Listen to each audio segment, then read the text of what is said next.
Welcome to the In the Midst podcast. Thanks for joining us on this capstone episode of our Experiencing God series that we've been going over, the Experiencing God book. And we're elated to have Dr. Richard Blackaby joining us today just to discuss the book, history of it, and the ministry he has. And then also at the end, kind of the sequel and other ways to connect with him and listen to his resources. So Dr. Blackaby, thanks for joining us today. And for those that may not know your background and a bit about your father, Henry Blackaby, and the ministry God called him into, can you kind of maybe give us some just history there and what goes into that? Sure. Well, Dillon, Drew, it's great to be with you guys and on your podcast. And I'm kind of like you, both of you, just hearing a bit of your story. My dad was a pastor, not a perfect man, but the greatest man of God that I ever knew. And he and my mother just lived out their faith. They lived like God was real and that God was in charge, and you just did what God said, no matter how hard it sounded at the time. And so my dad was my earliest memories was being a child in California. My dad had come down from Canada to go to school and then been asked to, his thing was always it just seemed like everywhere my dad went, stuff happened. God just did stuff. And so he's just a seminary student in San Francisco, just finds a nearby church and just wants to be a good church member. And before he knows it, he's being asked to be the youth pastor and then the education minister and then the worship pastor and eventually the senior pastor. Um, and so he serves there for a number of years and turns the church around, and God blesses, and it's kind of their heyday. And eventually he gets called to a church in Los Angeles, and that was where my earliest memories were as a child. And I loved the church, and it was thriving, and God was blessing. And then one day we have a family meeting, and my parents told us that there was a church in Canada that was about to die, and they'd asked my parents to come, and my parents felt like God wanted them to do that, so we were moving, and so we moved to Canada when I was just a young boy, and very, very different, very, very hard, very difficult in many, many different ways. It was just hard work. But my dad and mom, one thing I really appreciate about them was they just sort of taught us that when you're serving God, he always does exceedingly more than you would have ever thought.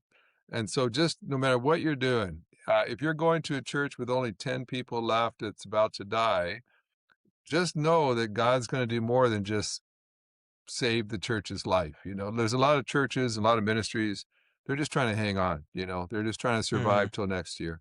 With my parents, it was always like, well, we want to survive, but we're assuming God's going to do more than just help us survive. So the day we arrived at that church of 10, we're just at our house, just unpacking our suitcases, and a car pulls into our driveway with 5 men in it. Had never met any of them. And they had driven 90 miles from a different city to ask my dad if he would be their pastor too. And it's like, we haven't even unpacked our suitcases yet, and we're already starting our first mission. And everybody would say to my dad, well, you only have 10 people. How a church of 10 people can't start a mission? And my dad's response was always, well, tell that to God, because he's the one who just told us to do it. And so there was always more. There was always something more than just, you might have your job description, but my dad just assumed God was going to do more than his job description. And so he was there 12 years, and there ended up being 38 other churches that got started from our church, and then our missions and their churches. And he started Bible college. And so my dad, just his whole career was just one of just obedience. My dad never intended to be an author.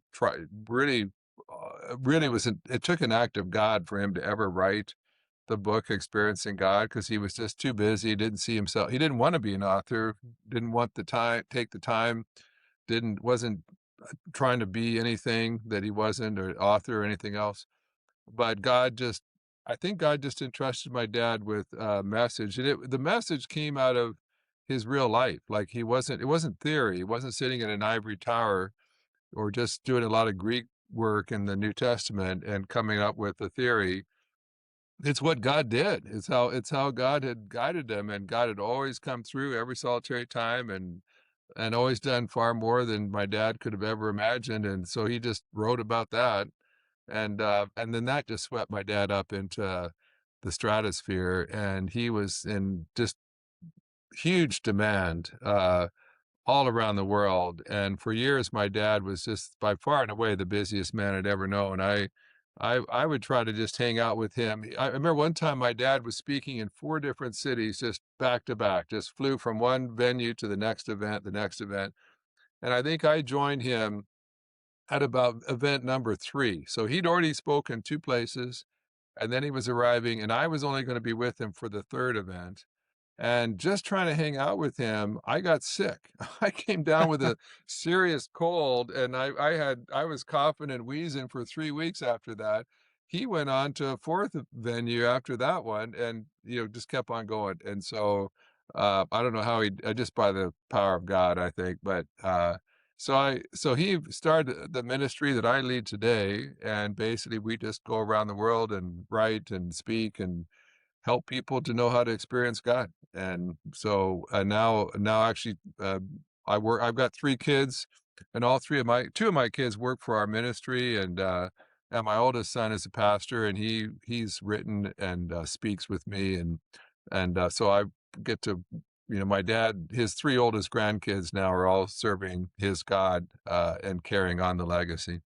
Would you be willing to kind of expand on kind of how the book Experiencing God came about? It was extremely helpful for me. I went through the workbook here a few years ago, and it just put to words, I think, a lot of principles that God had been teaching me, and really just opened my eyes, just the spirit of God and the principle about, where God is working and seeing that and becoming involved in that. But maybe uh, you mentioned it came about because your dad just wrote about what was happening in his everyday life, but maybe expand a little bit. Maybe some obstacles that were met while the book was coming about, and then kind of the early stages of that. Yeah, well, the way the book actually got written, because I run into people all the time that feel like they have a book in them or a message, and they're always kind of curious, how do you write a book? And well, my dad, when we went to Canada, there was a university that wasn't too far away, and our church felt like God must have put us near the university to reach university students, but we didn't have one student in the church, and there were just 10 people holding on for dear life. It's like, well, I don't know that it was a rundown, broken down building buried in a residential area. It's like, there's nothing cool about this place or this building or ministry that would attract a college student. So that's kind of wishful thinking. But my dad just said, early on, my dad just realized it's not about us. Like, we're just the servants. We're not the master. We don't have to come up with a plan. We just have to join whatever God does. We just need to be right there with him when he does it. And so, uh, and so we just prayed and said, God, if you want us to reach the campus, show us how to do it. We don't know how to do that. This church has never done that before. My dad had never done that before in his earlier churches. And just through a series of God events, the first 2 people my dad ever baptized in that church was a university professor and his daughter. And all of a sudden, a ministry is launched to this. And so what my dad realized was, it's if I've got to figure this all out, it's really complicated. If I've got to come up with the money, a lot of people want to start a church, but it's like, well, where do we come up with the money for that? How do we pay people? How do we pay the bills? And my dad would say, well, those are great questions, but if God is the one calling the shots here, we don't have to figure all that out. We just have to keep going where he goes and doing what he does. And so my dad just practiced that, and it worked for and I mean, there were a lot of times where literally that week we had to make payroll and there was no money, and that check would just come in for exactly what we needed from someone my dad never heard of before, and just over and over and over again. And so eventually my dad because so many cool things were happening, my dad kept getting asked to talk about it and come tell us what. Ex Tell us how that's happened, how you're this little church, but you keep doing stuff like that, and people kept telling my dad, he'd say, "Well, but that's impossible. That you can't. You're too small. You don't have the money. You don't have the people. That's impossible." My dad would say, "Well, it's funny. You keep saying what we're doing is impossible, but we're doing it." So with God, I guess it's not impossible. And so Right. eventually, a publisher, Lifeway Publishers, there was someone that was in a meeting where my dad was speaking, and he came up to my dad afterward and said, "Henry, I have never heard anybody ever talk about knowing God's will like you have." And of course, my dad, he had a church full of college students, and they all wanted to know God's will. How do I know who to marry? How do I know what career to, what major to have? And so he was always talking to students about how do you know what God wants you to do with your life? And so that was just forefront for him for years. And so he'd really developed some really, really great teaching on that. So he was being asked to teach that everywhere he went. So at a certain point, this publisher says, you need to write that. And my dad said, "I'm not an author and I'm just too busy to write that." And so they tried and tried to get him to write that book down. And he didn't do it. He just couldn't bring it. He just, for whatever reason, he just didn't get it written down. And so finally, they took one of their editors named Claude King, who worked for the publisher, and they just said, "Claude, just follow this guy around and record every time he's talking. Just get him a tape recorder going, record what he's saying." And so they literally followed him to a couple of meetings where he was speaking on it. He transcribed everything he said, and he took that transcription, and that became the basis of this best-selling book. And so he transcribed it and then he showed it to my dad. And then my dad began to interact with it and tweak it, tell him what it should sound like. And he added stories and different things. But it almost never happened. And that particular series where they were writing, every year they came out with a series like that, Experiencing God study. And up until that time, their goal was to sell 5,000 copies. If they sold 5,000 copies, they checked the box. It was a success. Well, they write this book, and it's selling 500,000 copies each year, Hmm. and they just never seen anything like it. I mean, it just blows right past any paradigm that they'd ever worked with before. And someone asked the publisher. They said, "What marketing are you using for that? How are you marketing that book? Because we've never seen anything like that before." And I famously, the person at the publisher house said, "We found a man with a message, and clearly he's got a message from God." And I could tell you many, many stories about how God has used that. I've been in Cuba, where they were secretly printing Experiencing God books to give away to Cubans all over the island because they were so desperate for hope and encouragement. And I was in a Muslim country with over 1,000 young people worshiping God. And I talked to the pastor afterward and I said, "How, you're in a Muslim country. How could you have 1,000 young people worshiping God with all their hearts?"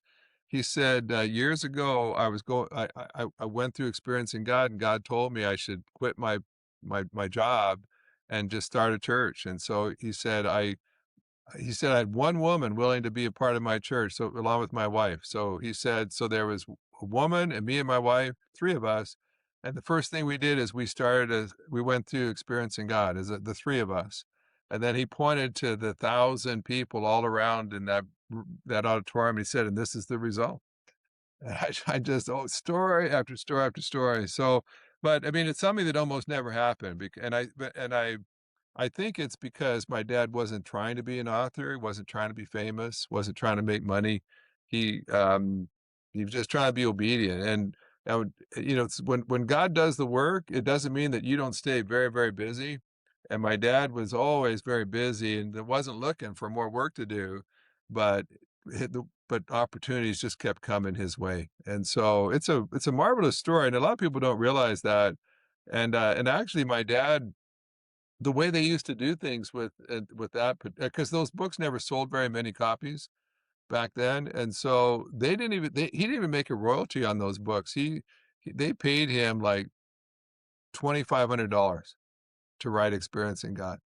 and it sold over 8 million copies now, and it's in 75 different languages. Eventually, after about 7 million copies, they eventually came back and decided to change that so he could actually make a little bit of money off of his books. But he didn't get rich by it, was never trying to be. He was just trying to tell the story of what God did in his life. Yeah, a lot of people, there's lots of different reasons and ways to write books, but for my dad, it was just, all he did was just tell his story of what God did in his life. And we never go a week without hearing amazing stories from around the world of when they go through that material, God just does incredible things with people to this day. That's awesome. This is exactly why we wanted you to come on, because that's just a great to get those insights. It's obviously great to read the book and go through the workbook and all those things, but to kind of learn the background on it, it's great. I like that stuff. So it's awesome. Good. Good. Obviously, you became very involved with the ministry as a whole, and then kind of republishing of the book, the workbook, the video series, and things like that. How did that kind of take off, and where did your kind of involvement with the book and such kind of take off?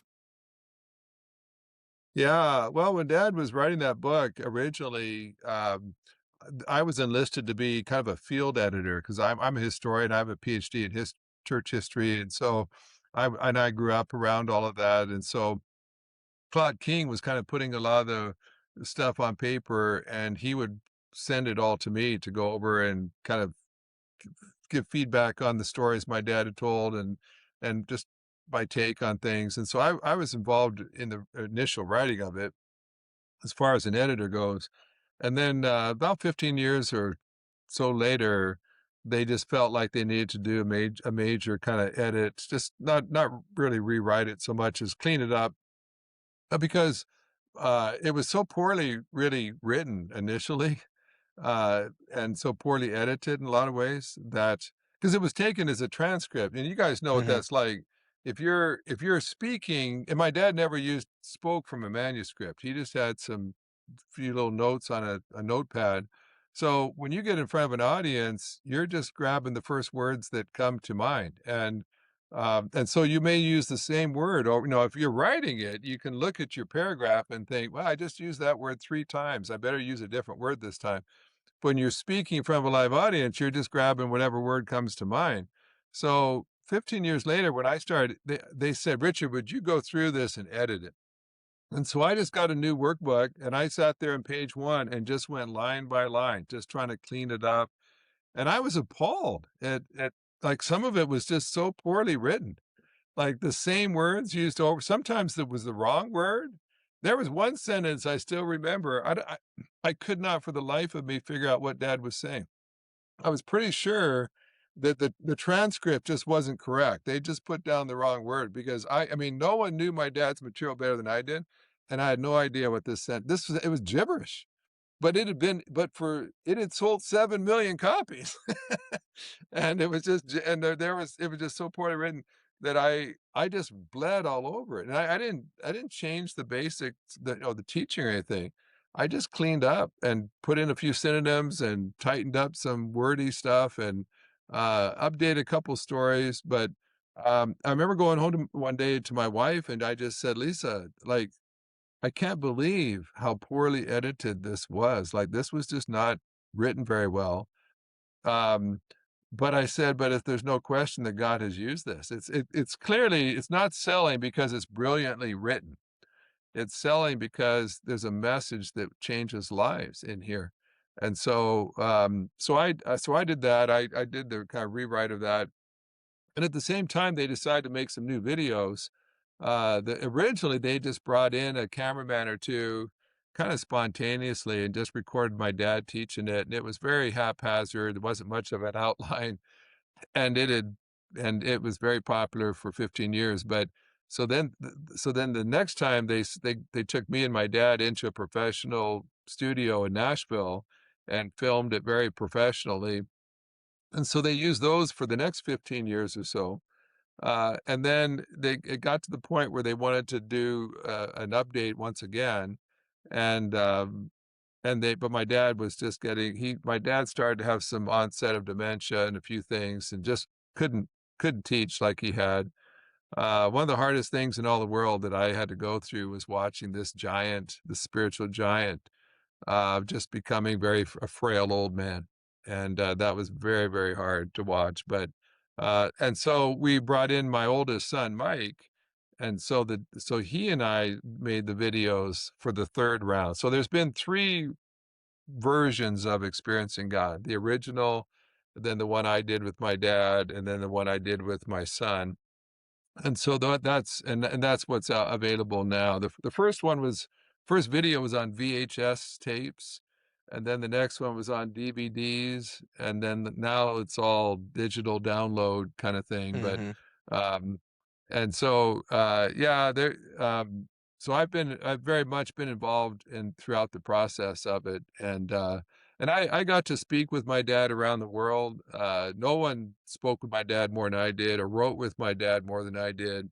Um, and my dad was very gracious that way. He was not a control. In fact, most of my dad wrote at least 60 books, probably. He only wrote he may have written two of them completely on his own. He almost always brought in a son, a daughter, or someone else to write with him, and he wouldn't have had to, or he could have had a ghostwriter like Claude King worked for the publisher. He was an editor for the publisher, but he worked so hard on it. My dad just said, "I'll put your name on it too." It was all my dad's material, but my dad was always such a generous guy that he just shared all of his royalties, shared the credit just with whoever. He was never didn't have a selfish bone in his body. To a fault, he was probably too generous with giving everything away. But that was his attitude was it's God's anyway. God just entrusted a message to me. It's not my message. It's God's message. He was very generous with all that. So I got to be very much a part of that as well. But he never forced it on it. Typically everything I ever did, he would wait until God put it on my heart. I remember I was a seminary president in Canada, and it's a longer story, but God very miraculously sent a message to me at one point that I should quit my job as a seminary president and come work with my dad. And my dad was about 72 years old at the time. Like, it was not a great career move to leave a great job as a seminary president to go work with a 72-year-old guy. And so I wasn't sure. I was confused. I didn't think my wife would ever want to do that, that my kids would want to move. But it just so happened, I got this message one day, and the next morning I'm already scheduled to fly down and meet up with my dad and speak with him. And so I flew down, saw my dad, and said, "Dad, I got to tell you the most bizarre thing that happened to me yesterday, and this person approached me and said he had a word from God for me that I should quit my job and go work with you." And I said, "I don't know that you'd want to work with me. Don't know that you have any money to pay me anything, a salary. Like, I don't know that that would work. I have no idea." I just said, I'm just telling you, this is what happened yesterday. And what do you think?" And so he rarely would just tell me his opinion right away. He said, "Well, let me pray about it tonight, and let me talk to your mother, and let's have breakfast in the morning." And so, I mean, here's a chance for his oldest son to come work with them, and he's like, "Let's talk about it in the morning." So we did, and he said, "Well, Richard, I've talked to your mother, and we both agree that if you would come and just take over, become the president." He was the president then. He said, "You come be the president, take his job." He said, "It would be an answer to everything that your mother and I have been praying." And I'm like, "You've been praying for me to do that? Like, why have you never told me this? Well, if you need me to come work with you, why have you never told me that?" And his response was, "Well, I wanted you to hear it from God first." And that was always his way. He just thought, "I really need Richard to come take over the ministry. But if God's in it, God will tell him." And so I have this really incredible encounter with God where God sort of tells me out of the blue. And sure enough, right on schedule, it happened just like my dad knew it would. And so he never several times, like when I felt called into ministry itself, I came forward in a service one day where he had been preaching, and I said, "Dad, I think God's calling me into ministry." And my dad said, I was 18 at the time. He said, "I've known all your life God called you to ministry." And again, I said, "Well, then why have you never told me this?" He said, "Well, you needed God to tell you that." And so he just had such a trust in God. He didn't stress, if like God's in this, then God will work it out. I just need to be ready to do my part at the right time. Well, the wording of the book, speaking on the editing of it, was so powerful, and I'm sure everybody learns a different way, and different things resonate with them. But in the workbook, those little sidebar, kind of one-liner quotes really were impactful to me. And so I am definitely thankful for the effort in kind of re-editing um, uh, to to relay those truths in a good way. Um, there's so many truths contained in um, experiencing God, but if you had a handful that you would say these are the most important principles to take away from the book, what would you say are some of the key takeaways that someone should understand and apply from the book? Yeah, there's, but two, yeah, if anyone who's taken the material, they'll know that my dad's has seven, what he calls realities, seven core reality. He never called them principles. Um, he intentionally there are certain words that really mattered to him, and one was like he wasn't against principles, but he said we're always he was always sensitive to shift even half a degree away from God. And so he would say, we'd rather follow a principle than follow God. And so he would say, don't turn even half a degree away from that focus on him. So he used the word reality just to say this is how God does it, is really what he meant. But he said there's nothing wrong with the principle. It's sort of like, Rick Warren's purpose driven life. My dad would say, well, great truths. It's just that why don't you have a God driven life? It's like that's one step above the purpose. Like, who gave you that purpose? Follow him. You don't need to follow the purpose. Follow the guy who gave you the purpose. And so my dad was always kind of wanting to go all the way back to God. So anyway, he had seven realities, and the two I think that probably we hear the most about. The first one is just that God is always at work around you, and many people and many churches have been deeply impacted by that because pastors, church planters would say, well, maybe God's always at work around where you were serving, Henry, but he's not doing anything. He doesn't even know where I live. Like, he doesn't even know my church's address. There's nothing happening here. And my dad would say, no, oh, no, no, no, no. God is just as active in your neighborhood as he was in mine. The only question is, do you have the spiritual eyes to recognize what he's doing? But he's there. And so don't think poor me. God just doesn't ever do anything where I am. He does lots of things where Henry is. My dad would say, no, that's not how it works. You just need to open your eyes and recognize.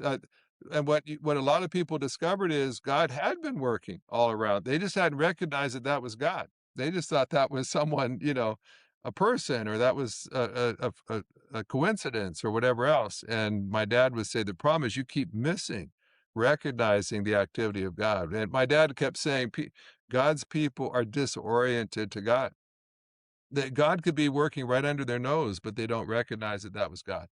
And so that's the first one. And when churches have suddenly just realized that, or church planters, it's so freeing. Like, if you're a church planter and you've got to go into a community that doesn't have a church, that is very stressful. Like, it's all up to you. Like, what do you do? Like, do you have do you do door to door? Do you bring in a band and try to have like, what do you do to get to meet people? But if you go into a community and just open your spiritual eyes, you get out there in the community where you can meet people and see people, but then you just pray, God, show me where you're at work today. And it could be the most unusual things, but you just keep saying, God, show me today. Um, It's very freeing. It takes all the stress off you. You don't have to come up with anything. You just have to recognize what God is already doing and then just make a beeline to join him. And it's amazing what doors start to open up and breakthroughs happen. And so that's a huge one. The other one I probably would just say is another one of the early ones where it's just that God pursues a love relationship with you. It's real and it's personal. And there what my dad what a lot of people discovered going through that course was they served God, they just didn't love God. They believed in God, they just didn't love him. They didn't know how to love him. And partly because they'd never really been taught that God was a person, that he was a doctrine. You believe in the doctrine of God. You believe in the doctrine of the Trinity, but you don't experience him but my dad would say, but he's a person. You believe in a concept.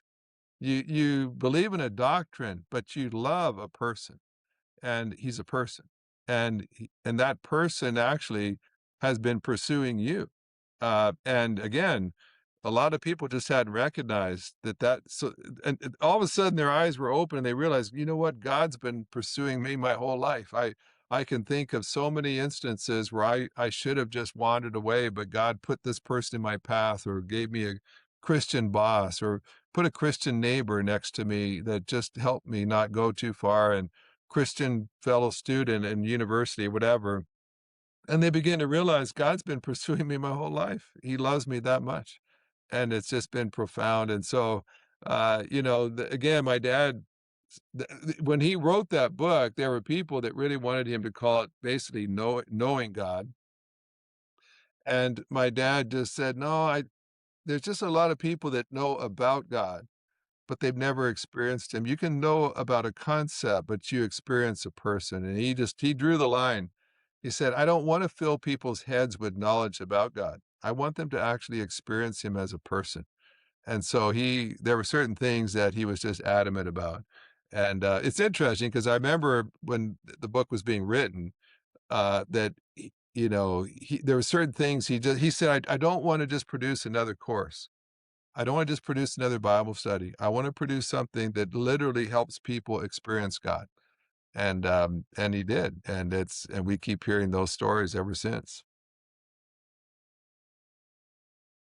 You've touched on a couple of them, but I would love to hear maybe a couple of your favorite testimonies. And I know you mentioned the printing of them in Cuba and in some Muslim country.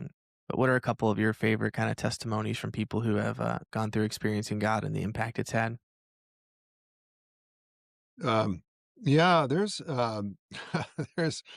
there's lots of I'm just blown away so many times because there's certain words that have come into the vocabulary now. But I tell this story actually, I think in the videos of the last one, but it is a favorite, where my dad and I were in Dallas. We were going to register at a conference, and we're going to the register, and I'll give you the shorter version. My dad goes to register, and we're tired. It's been a long day, and the woman at the desk, this young lady, she asked for my dad's name, and he tells her, and she just starts yelling. She starts screaming and saying, it's you.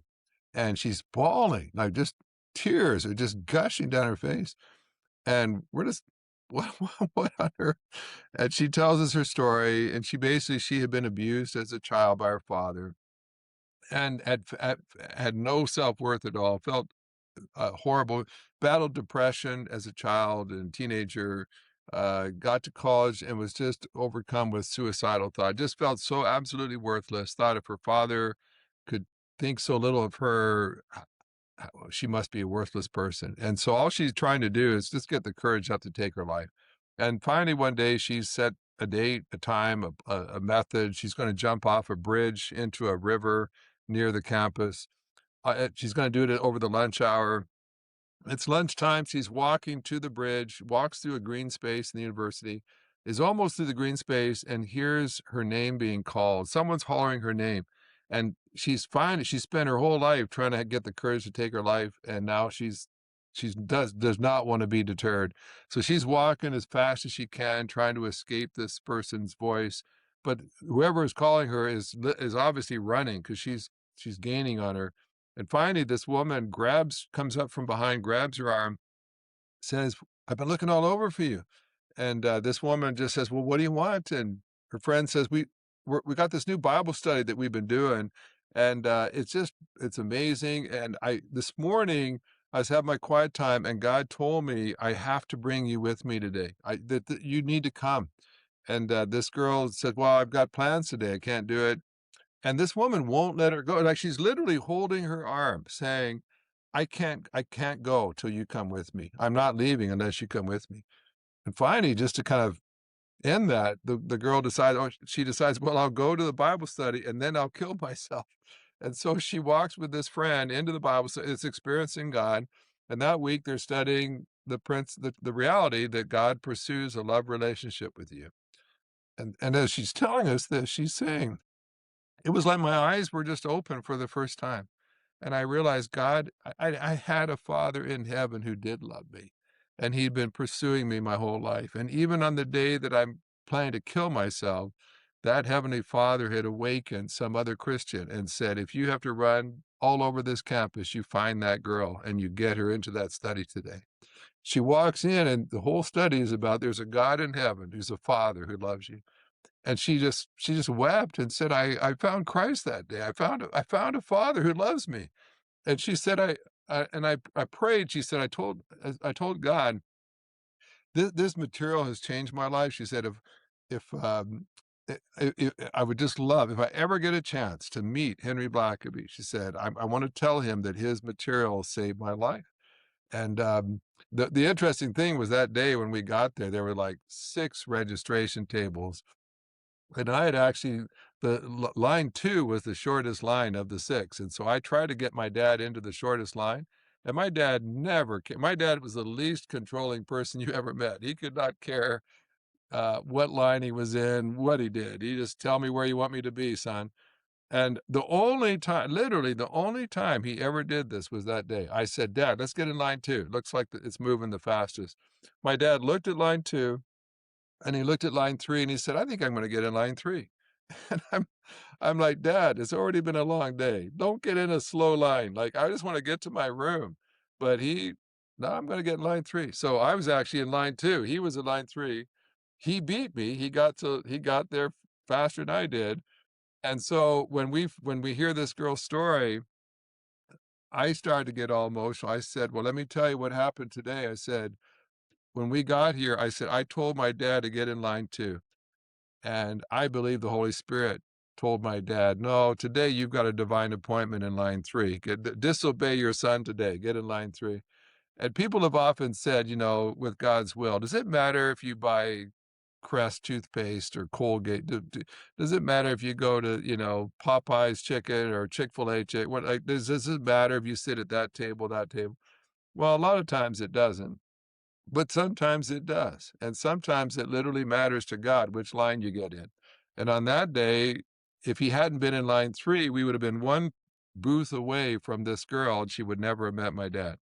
And I think just the love of God, the grace of God, he just thought, "You know what? I'm gonna just do something special for you today, let you meet, the author whose book I used to save your life." And, so, that I love that story just because, you never and one other story, I wrote a book, with my dad later called, Hearing God's Voice. Um, and, it was all a book just on how to recognize the voice of God. And so I've been speaking in South Africa and, was coming home. I'd preached in, Cape Town that morning and was dropped off at the airport, and I just wanna get in, through security and everything, and so I'm standing there, and I have, like, priority. I've got status because I fly a lot, so I'm looking for the status line, not the riffraff line. And, while I'm looking around, where's the priority line here? Someone from the ordinary there's an empty, counter. It's just the ordinary, economy check-in, and so this guy hollers at me, "Hey, sir, come over here." "Oh, okay." So I walk over there, he asked me for my passport, so I handed my passport, and he looks at my last name. He says Blackaby. He says, "I'm reading a book right now by Blackaby that is absolutely turning my world upside down." I said, "Oh, well, what?" I kind of suspicious. I said, "Well, what is it?" And he reaches down and he actually has the book, Hearing God's Voice, in a little drawer right there. He pulls it out and holds it up right in front of me. This book right here, he said. In fact, he said, as I've been reading this, God's been speaking so loud and clear. I think God's telling me I need to quit my job here, go to seminary, and become a pastor. And so I pointed to and actually my official first name is Gerald, actually. My name is Gerald Richard Blackaby, but I've gone by Richard all my life. So I pointed to the name Richard. He says Gerald Blackaby on my passport. I pointed to the name Richard. I said, "Well, that's me." I said, "I wrote that. Henry is my dad." And he says, "Oh my goodness, I can't believe that." He said, "This has changed my life."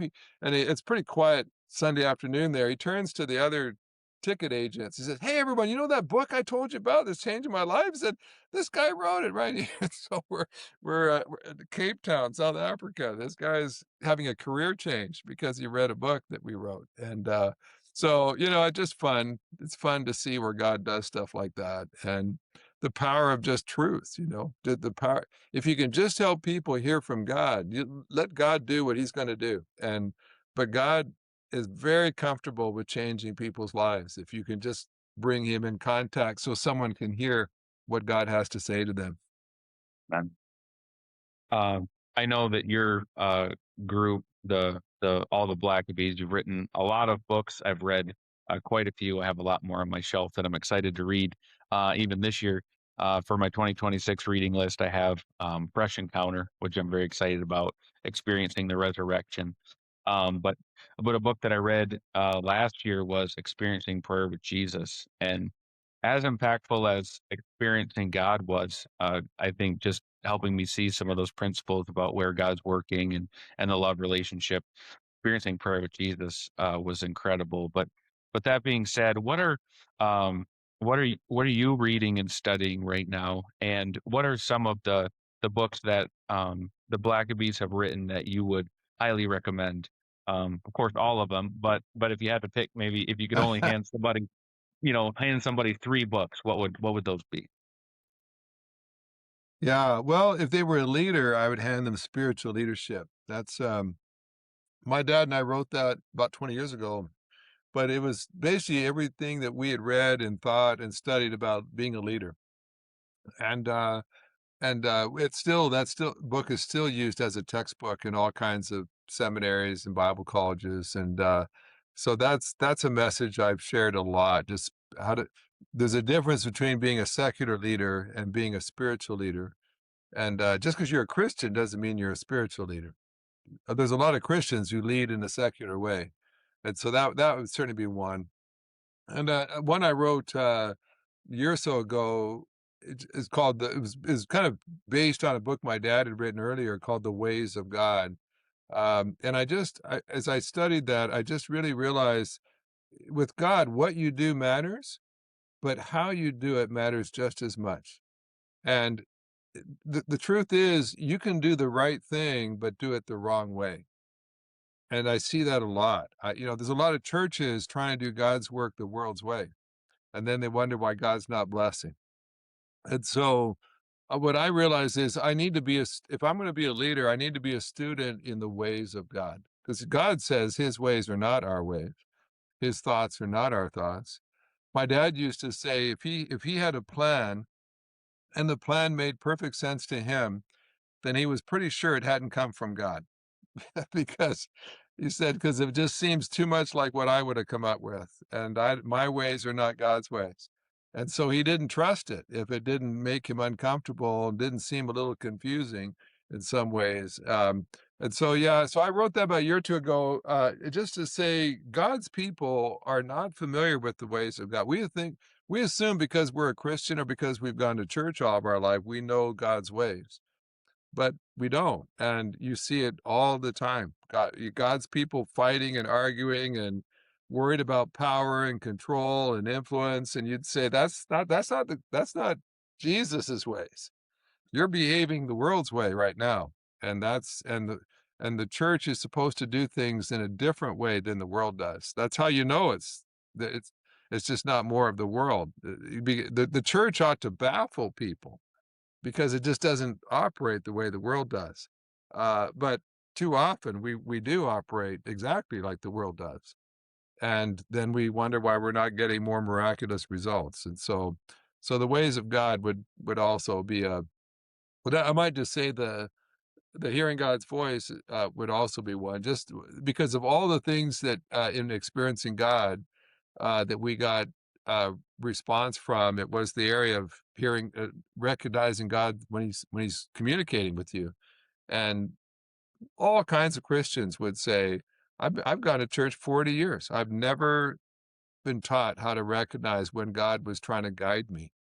And it's interesting because like I was raised a Baptist, and Baptists don't always know what to do with the Holy Spirit.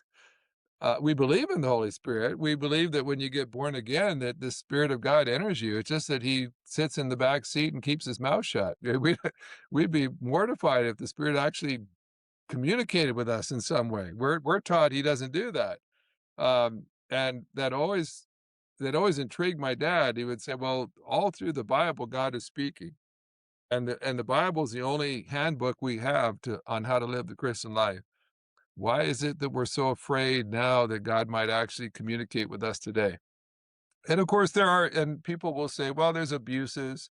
People say God spoke to them, and it obviously He didn't. And we'd say, well, we agree with that. That's why you need to study how God does speak and how to test what people are saying. There's a way to verify that, but just because there's bad doctors out there doesn't mean you don't go to doctors. It just means you find a good one. And just because some people abuse hearing from God doesn't mean you just say God doesn't speak. You just recognize, no, this guy, he's out to lunch. And my dad and I are very comfortable with saying that God would never say that. When you tell me that God told you to divorce your wife and marry your administrative assistant, that wasn't God. We know that with 100% surety. You're either just lying or you're deceived, but that's not God. And so we're comfortable with challenging things that don't line up with Scripture. But I don't know how you can use Scripture as a guide and then discount all kinds of things that you find throughout Scripture. So anyway, that's for a lot of people, that's very helpful just to have a guide, because like people used to say to my dad, they'd say, well, I think God is leading me to do this, but I'm not, how do I know that that's not Satan? How do I know that's not Satan just trying to mess up my life? And my dad would say, well, if you can't tell the difference between God's voice and Satan's voice, then you're in a lot of trouble. Because Satan can really mess you up. And so if there's anything you ought to be able to identify, is the voice of God. And when God begins to lead you to quit this job and take that job and, stop doing this and start doing that, you don't want to miss that. And I think, Jesus said, I'm going to go away, but I'm going to give you another comforter and another helper who's going to be just like me. Well, Jesus, the whole time He was working with the 12, He interacted with them all the time, telling them what to do, what not to do, rebuking them when they got out of line. And Jesus said, I'm going to give you someone else just like me, who's going to be with you forever. And so He wasn't talking about some mute Holy Spirit that you never heard from sitting in the back seat. He was talking about someone intimately, actively involved in your life. And so that book kind of tries to help make sense of some of that, what that might look like. As we kind of bring this thing in for a landing a little bit, there's a sequel, I believe, coming out to Experiencing God, maybe in June. Can you tell us about that and what it entails, and then when and where to get it? Yeah, I'm excited about that. I've got mixed feelings about it because my dad isn't a part of that one, and my Experiencing God came out 36 years ago, or 35 or so and a half right now, but um, and so many people would go through that study, and then they would say, that has changed my life. It's the best thing I've ever done. And then they would always say, what do I do next? What's the next thing after this? And there were other things you could take, but they were wanting something like that and as impactful as that. And so we'd have people that have gone through experiencing God 20 times. We don't necessarily recommend that you take that course 20 times, but there are people who've done it more than 20 times. And so finally, the publisher said, we think it's time to write a sequel. So it won't take the place of Experiencing God. It'll sort of fill in some gaps. It'll address some things that the Experiencing God didn't address. And so they asked me to take the lead with that. And my son Mike had been in the videos of the last Experiencing God video. So they thought that would be good to have him in there. And then I've got another son. Both my boys have PhDs in apologetics. And so I said, well, I'd like to have both sons. I've never written anything with my two sons before. So they let us do that. And so it's there's several things that are going to be different about this study. We're trying to address the fact, Experiencing God came out in 1990, and there's a lot of studies it's just different. Audiences are different, and so on. Reading capacity is different these days. So this one's shorter. It's only 8 weeks instead of 12. People 12 weeks is not a long time, but it seems long for a Bible study. So this is 8, and the word count is shorter. It's not as much reading each day. But the couple things I would just say that are different. One is Experiencing God was revolutionary in teaching people that with God all things are possible. So you might be an ordinary person, but God can do extraordinary things through ordinary people, which was very true, and God has used that study to do that much. But one of the unexpected consequences of that was that people that loved Experiencing God, some of them began to expect that every day was going to be a God-sized, spectacular day with God, and that every day would be a burning bush experience. And so if every day wasn't a burning bush, Mount Sinai kind of experience, they began to worry that there must be some kind of unconfessed sin in their life that was squelching, the activity of God. And so we would say, well, even Moses only had one burning bush. And it worked really well, but that wasn't the way God will use the spectacular when he has to. But most of the time, God just works through the ordinary. And some of the people reading Experiencing God began to always expect the extraordinary. So this book, we intentionally look at the other side to say, well, listen, if God speaks to you through the ordinary, it's just as much God as when he speaks to you through a burning bush. And so, if you go on a mission trip and you're speaking to unreached people groups, that's God. But going to work and being salt and light in your workplace, that's just as much God too. And, getting on a platform in front of a bunch of people, that's God. But going home and loving your preschooler, that's God too. And so don't miss God in the ordinary, because that's where you're going to find God most of the time. And so this book intentionally zeroes in on the ordinary to say, but don't miss him there, because that's where you're going to spend most of your life. You're going to go on maybe one mission trip a year. And I know that might be a spiritual high for you, but wouldn't that be great if you started getting those same spiritual encounters every day when you go to work? And you saw him all year long, not just on the annual mission trip. So, and the other one is just the whole concept of spiritual maturity. Because I've known people that, sometimes, and I want to be critical, but I know people that they'll just keep taking Experiencing God over and over again, because whenever they go through that course, they feel really close to God. And we'd say, well, we're glad that helped you to do that. But the whole point of that is not to make you dependent on a Bible study. The idea is to help you become mature spiritually, so you don't need Bible studies all the time. Just your daily routine of spending time with God in your quiet time will just make you more mature. But if you have to constantly take spiritual steroids to get to grow, that's not healthy. That's not normal. So this book really it focuses every week on disciplines, on habits you can form in your life, so that you don't have to keep propping it up with a revival meeting or a mission trip. Just the daily routines of your life, you'll keep growing and you'll keep moving forward in maturity. And so so part of this is every week is going to be helping you think through habits you could form that are doable, that can fit in your schedule, that aren't too demanding, but just keep doing this.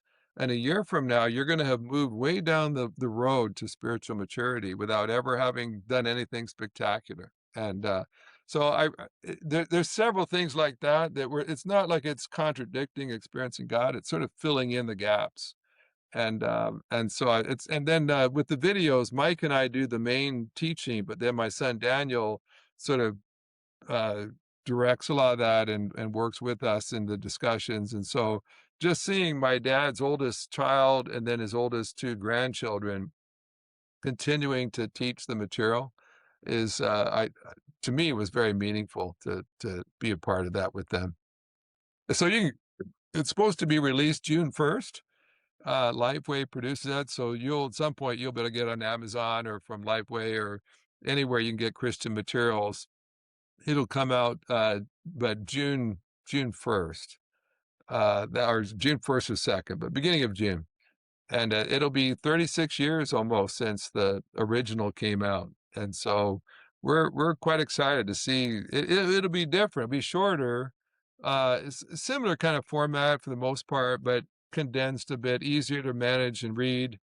It'll have video like the original. And so, but trying to also just focus a bit on a younger audience, the next generation of what it matters to them. Well, that's exciting, and I'm definitely excited to get my hands on a copy of that and possibly use it as a study guide for some small groups here at our church.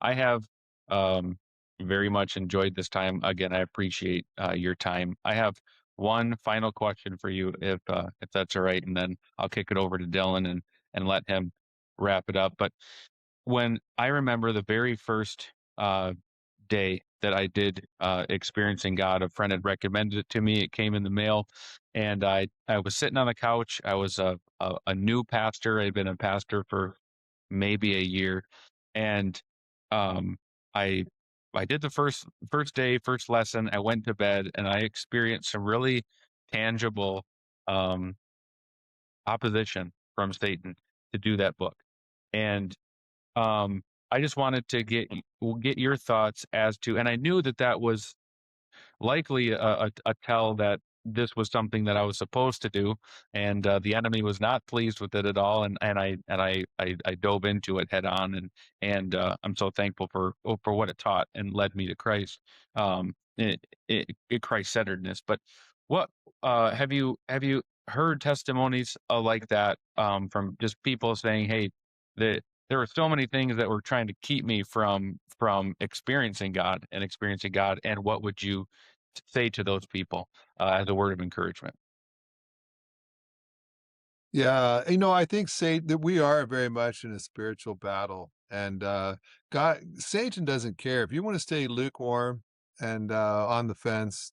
He's good with that. You just keep doing. He loves lukewarm Christians. But if you start moving towards something that's going to light your fire and get you excited about God and to start doing His will and experiencing Him, Satan, you will alert the enemy to go all out to stop you from that. And I've heard a lot of stories. One of the most powerful ones, there was a woman, I'm trying to remember now, she was in South America somewhere. And her husband was not a Christian, but she went to church, and her church was going through experiencing God. So she brought her workbook home, all excited to do that. And her husband saw the workbook and became furious that that she was going to study this and that she had paid good money, their good money to buy this workbook. And so he rips the workbook out of her hands, lights it on fire, and burns it before her eyes, and then tells her if she gets another book, that he will kill her. And she ultimately gets another book and goes through experiencing God. And ultimately, the husband gets saved and goes through experiencing God himself. And I think Claude King has the copy of the burned book. She saved it and eventually it got sent to the publisher just to say, "Woman literally risked her life by doing this study." And so, yeah, we've heard some amazing stories of opposition when people decided that God wanted them to do that.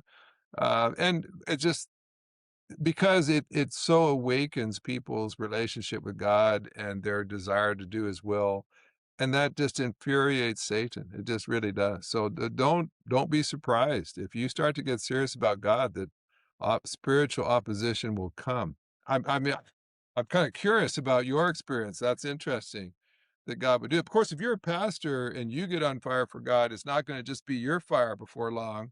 It's going to catch a bunch of other folks on fire for God too. And so there's even more reason for the enemy to not want you to get involved with that kind of thing. That was really the crux of it. Was not only was I going to begin to understand and have some of these, you know, for lack of a better term, false teachings and false ideologies fall away uh, under the light of the Spirit. But we quickly started a small group with some men, and these guys now. My brother was my assistant pastor at the time. He's now pastoring a church about 30 minutes away, and God, similar to the experience with your dad, started a took over a church that had 15 people, and in the matter of just a half a year, it's tripled, quadrupled in size, and God's just doing incredible things. He was one of the guys that began to experiencing God through that. Another one was my younger brother, and God did some incredible things in his life. He's now a deacon in our church, and another guy um, was able to break some spiritual bondage. He's now my current assistant pastor.